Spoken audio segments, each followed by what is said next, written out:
They lost everything in a matter of seconds. Tonight, we're learning more about the victims of the powerful explosion. Remember, we showed you this in an East Bay neighborhood. It happened near Hayward on Thursday of last week. It leveled 2 homes and a storage building, sending 6 people to the hospital. Now, one woman had part of a roof collapse on her, but as her daughter tells Evelina Jones tonight, miraculously, she walked away with just a few scratches. Every time I see the footage of it, my soul just hits the floor. We're just thankful she's okay. We can't believe she walked out of there nearly unharmed. Jessica Fox says her mom, Brenda, was in the living room when her duplex on East Llewellyn Boulevard exploded last week. Incredibly, she escaped with only minor injuries.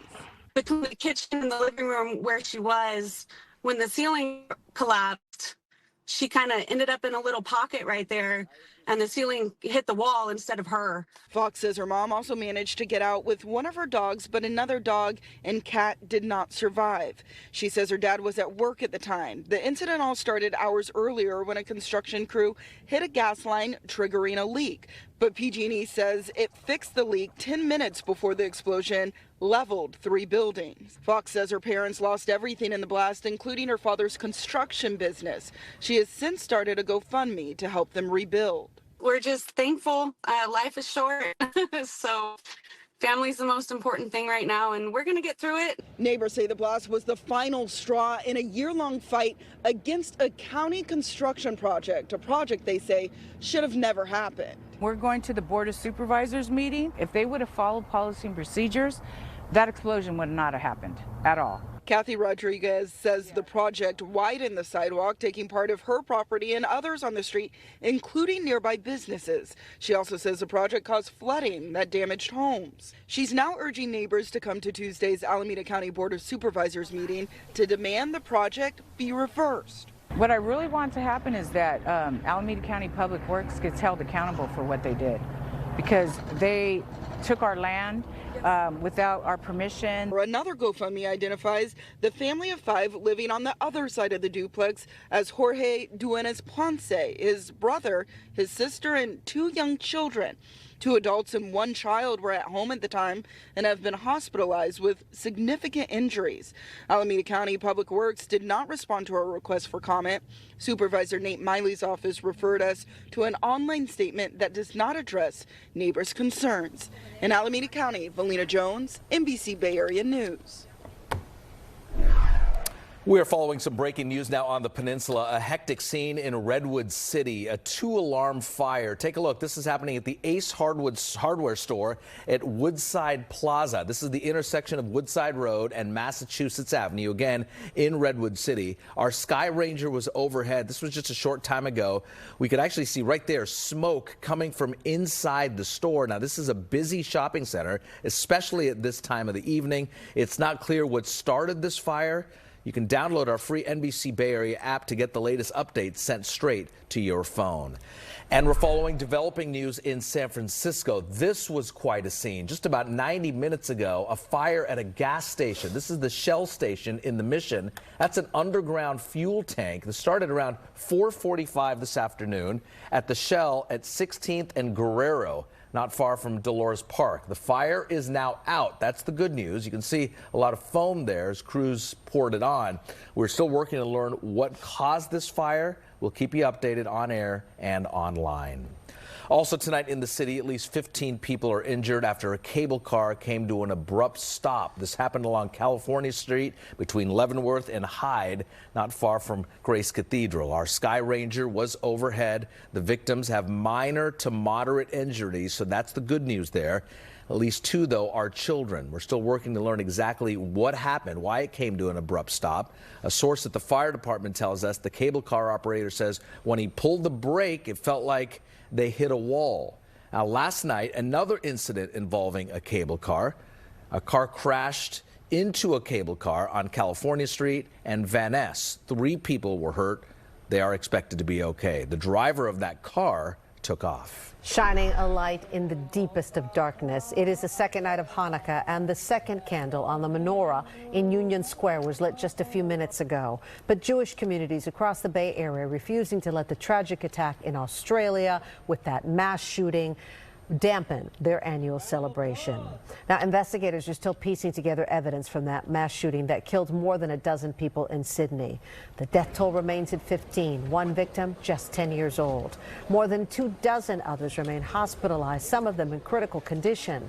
Investigators now say two gunmen, a father and a son, opened fire during an event called Hanukkah by the Sea at the popular Bondi Beach. During the shooting, a bystander grabbed and disarmed one of the gunmen. Officials say he prevented the attack from being worse. One suspect, the father, was killed in a shootout with police, while his son remains in critical condition. And as you might imagine, security stepped up for the menorah lighting here in San Francisco. The city's mayor has a message for everyone observing the holiday. Here's NBC Bay Area's Sergio Quintana. We're going to first light, go ahead and light the shamish. The lighting of the menorah every holiday season is literally about shining more light into the world. At an event at San Francisco City Hall today, Mayor Daniel Lurie encouraged people not to let the darkness of the Sydney event cloud the holiday celebration. We have Hanukkah, we have Christmas coming up, we have New Year's, and I want people to come out and celebrate together, because the only thing that you can do in response to horrific events like that is to bring light to the moment. Lighting candles for those souls. During last night's menorah lighting, San Francisco Rabbi Moshe Langer mentioned his friendship with one of the victims of Sydney's shooting. Come with us on a quick journey. Rabbi Eli Schlanger from Chabad of Bondi. Just sadness for his wife and kids. He has a 3-month-old baby or 2-month-old baby. He's the sweetest man in the world, just so sweet, so nice. He was a big scholar. Rabbi Schlanger was among the 15 people killed by two gunmen this weekend at Sydney's world-famous Bondi Beach. At San Francisco's Union Square, some here are still sorting through the details of the violence. I think anywhere where we can bring people together, bring hope, bring joy, bring any kind of warmth, I think that's a good thing. The lighting of this menorah will continue through the rest of the week and every evening until next Monday, and people will probably notice a stepped-up police presence here at Union Square. That is going to continue through Christmas and into New Year's. At Union Square in San Francisco, I'm Sergio Quintana, NBC Bay Area News. Sergio, thank you. We have new details about that tragic crash in San Francisco. A 1-year-old boy is dead after being hit by a car. It happened yesterday morning at Hayes and Webster. This is in Hayes Valley. This was video posted on the Citizen app. Police say the driver was backing his car out of a garage when they struck the boy. Paramedics rushed the boy to a hospital where he later died. The driver is cooperating with this investigation. New at 6 tonight, the search is on for the person who opened fire in front of a school in Richmond. It happened around noon today. They say a large fight broke out outside of Sylvester Greenwood Academy when someone took out a gun and fired at least one shot. Luckily, no one was hurt, but the bullet hit the building and damaged it slightly. Sylvester Greenwood Academy and the neighboring Leadership Public School campus were placed on lockdown for a brief amount of time. The lockdown was lifted a short time later. The latest now on the murder that has cast a shadow over Hollywood. People around the world mourning the death of iconic filmmaker Rob Reiner and his wife Michelle. The couple was found stabbed to death in their Brentwood home yesterday afternoon. Less than 6 hours later, police arrested the couple's 32-year-old son, Nick, for their murders. A source telling NBC News that three attended a party hosted by Conan O'Brien on Saturday night, saying the Reiners were concerned and embarrassed by their son's behavior at the party. The next afternoon, the couple found dead. Rob Reiner leaves behind a towering legacy in TV and film, both in front of and behind the camera. Here's NBC's Rana Navini. The suspected killer of legendary filmmaker Rob Reiner and his wife Michelle Singer Reiner is the couple's own son. The LAPD confirming 32-year-old Nick Reiner, the younger Reiner son, is now under arrest. The couple was found dead in their Brentwood, Los Angeles home from apparent stab wounds, according to a source close to the family. Investigators have not yet discussed a motive. The Reiner family had been open, talking about Nick's long history with drug addiction, which began in his teens.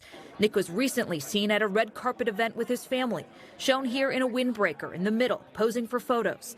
The deaths shocking those who knew the Reiner family and those who knew Rob Reiner's work. You have to be kidding! America first met Reiner as Archie Bunker's son-in-law, nicknamed Meathead on All in the Family.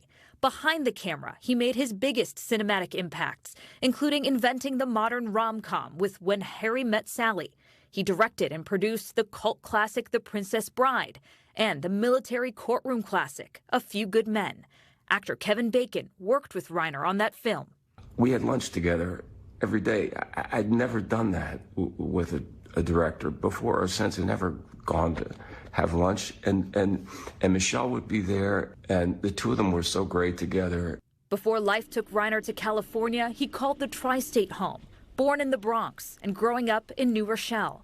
His father, Carl Reiner, was a writer for the Dick Van Dyke Show. Their street in New Rochelle, now named Dick Van Dyke Way. And he used the neighborhood as fodder for the show. And as a matter of fact, the Dick Van Dyke Show put New Rochelle on the map. Tributes are pouring in. The Academy posting on Instagram, Rob Reiner's impact on cinema is immeasurable. Across decades, his work shaped how we laugh, how we love, and how we tell stories. President Trump reacting to the murder, suggesting baselessly that Reiner and his wife died because of Reiner's anti-Trump views. Reiner was an outspoken critic of the president. This afternoon, the president doubled down on his social media comments while speaking at the Oval Office. I think he hurt himself in career-wise. He became like a deranged person, Trump derangement syndrome. So I was not a fan of Rob Reiner at all in any way, shape, or form. I thought he was very bad for our country. President getting a lot of pushback from both sides of the aisle about his stance on this. Flowers have been placed at Reiner's star at the Hollywood Walk of Fame, which is next to the star of his father, Carl Reiner. Nightly News will have a lot more on this investigation and the arrest of their son. Tom Yamas joins us in about 20 minutes. California's Prop 50, which aims to temporarily redraw California's congressional district, faced a new legal challenge in federal appeals court today. Panel of 3 judges heard arguments in a suit brought in part by the U.S. Justice Department. Now, voters overwhelmingly approved Prop 50 last month, but the state Republican Party filed a lawsuit claiming Prop 50 amounts to racial gerrymandering and should be ruled unconstitutional. The Trump administration joined the suit shortly after. The national fight over redistricting could ultimately decide which party takes control of the House of Representatives after the 2026 midterms.